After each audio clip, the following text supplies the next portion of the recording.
மலராட்சி பார்த்துட்டு இருக்க எல்லாருக்குமே வணக்கம். சிவசங்கரன் அவர்கள் மே 18 நிகழ்வுக்கு போயிருந்தார் அப்படின்றது ஒன்று இருக்கு.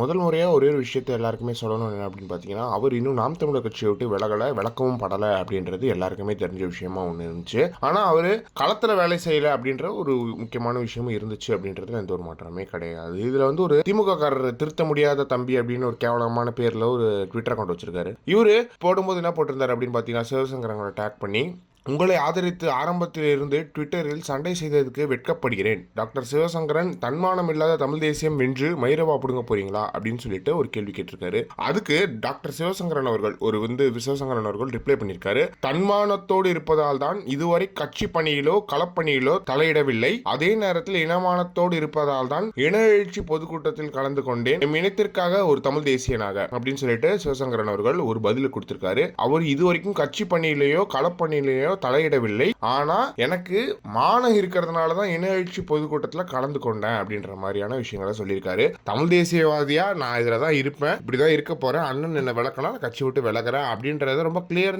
கட்டா சிவசங்கரன் அவர்கள் இருக்காரு அப்படின்றது ஒண்ணு இருக்கு. சீமான் அவர்கள் என்ன பார்க்க மாட்டாரு, பேச மாட்டாருன்னு சொன்னா கூட எனக்கு தமிழ் தேசியம் முக்கியம், எங்க அண்ணன் மேல கோபமா இருந்தா பரவாயில்ல, சீமான் தாண்டி தமிழ் தேசியம் எனக்கு ரொம்ப முக்கியம் அப்படின்னு சொல்லிட்டு சிவசங்கரன் போன்ற ஆட்கள் சீமானால உருவாக்கப்பட்டதுனாலதான் இன்னைக்கு இப்படி ஒரு தமிழ் தேசிய கட்சியா நாம் தமிழர் கட்சி தமிழ் தேசியத்தை மேலோங்கி அதுவும் திராவிடம் இங்க கால் ஊன்றி நிற்கும் போது நிக்குது அப்படின்றதுல எந்த ஒரு மாற்றமே கிடையாது. இதை பத்தி நீங்க என்ன நினைக்கிறீங்க அப்படின்றத அவருக்காக சொல்லுங்க.